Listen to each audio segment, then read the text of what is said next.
ॐ श्रीकृष्णपरब्रह्मणे नमः। अथ सप्तदशोऽध्यायः। श्रद्धात्रयविभागयोगः।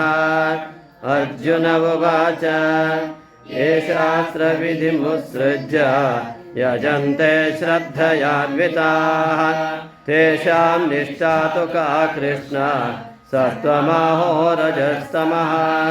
त्रिविधा भवति श्रद्धा देहिनां सा स्वभावजा सात्विकी राजसी चैव तामसी चेति तां शृणु। सत्त्वानुरूपा सर्वस्य श्रद्धा भवति भारत। श्रद्धामयोऽयं पुरुषः यो यच्छ्रद्धः स एव सः। यजन्ते सात्विका देवान् यक्षरक्षांसि राजसाः प्रेतान् भूतगणाश्चान्ये यजन्ते तामसा जनाः। अशास्त्रविहितं घोरं तप्यन्ते भोजनाः दम्भाहङ्कारसंयुक्ताः कामरागबलान्विताः कर्षयन्तः शरीरस्थं भूतग्राममचेतसः मां चैवान्तः शरीरस्थं तान् विद्यासुरनिश्चयान्। आहारस्त्वपि सर्वस्य त्रिविधो भवति प्रियः यज्ञस्तपस्तथा दानं येषां भेदमिमं शृणु। आयुस्सत्त्वबलारोग्य सुखप्रीतिविवर्धनाः रस्या स्निग्धा स्थिरारोग्याः आहारा सात्विकप्रियाः।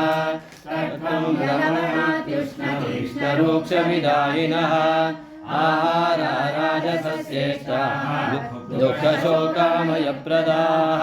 यातयामं गतरसं भूतिपर्युषितं च यत् उच्छिष्टमपि चामेध्यं भोजनं तामसप्रियम्। अफलाकाङ्क्षिभिर्यज्ञः विधिद्रष्टो य युज्यते यष्टव्यमेति मनः समाधाय स सात्विकः।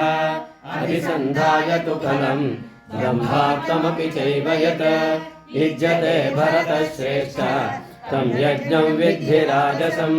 विधिहीनमसृष्टान्नं मन्त्रहीनमदक्षिणं श्रद्धाविरहितं यज्ञं तामसं परिचक्षते। देवद्विजगुरुप्राज्ञपूजनं शौचमार्जवं ब्रह्मचर्यमहिंसा च शारीरं तप उच्यते। अनुद्वेगकरं वाक्यं सत्यं प्रियहितं च यत् स्वाध्यायाभ्यसनं चैव वाङ्मयं तप उच्यते।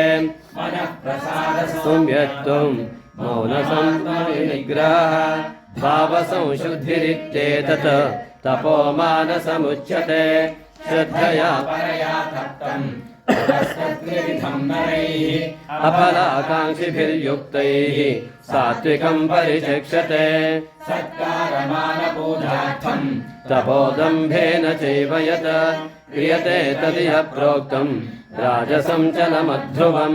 मूढग्राहेणात्मनो क्रियते तपः परस्योसाधनार्थं वा तत्तामसमुदाहृतं।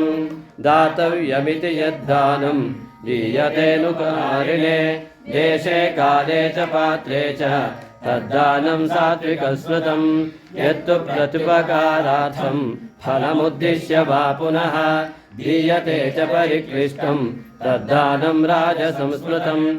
अदेशकाले यद्दानम् अपात्रेभ्यश्च दीयते असत्कृतमवज्ञातं तत्तामसमुदाहृतम्। ॐ तत्सदिति निर्देशः ब्रह्मणस्त्रिविधः स्मृतः। ब्राह्मणास्तेन वेदाश्च यज्ञाश्च विहिताः पुरा। तस्मादोमित्युदाहृत्य यज्ञदानतपक्रियाः प्रवर्तन्ते विधानोक्ताः सततं ब्रह्मवादिनां। परित्यनभिसन्धाय फलं यज्ञतपक्रियाः दानक्रियाश्च विविधाः क्रियन्ते मोक्षकाङ्क्षिभिः। सद्भावे साधुभावे च सरित्येतत् प्रयुज्यते। प्रशस्ते कर्मणि तथा सच्छब्दः पार्थयुज्यते। यज्ञे तपसि दाने च स्थिरे सदिति चोच्यते। कर्म चैव तदर्थीयम् सरित्येवाभिधीयते अश्रद्धया हुतं दत्तं तपःसप्तं कृतं च यत् असदित्युच्यते पार्थ न च तत्रैर्जनो तत्सदिति श्रीमद्भगवद्गीतासु उपनिषत्सु ब्रह्मविद्यायां योगशास्त्रे श्रीकृष्णार्जुनसंवादे श्रद्धात्रयविभागयोगो नाम सप्तदशोऽध्यायः।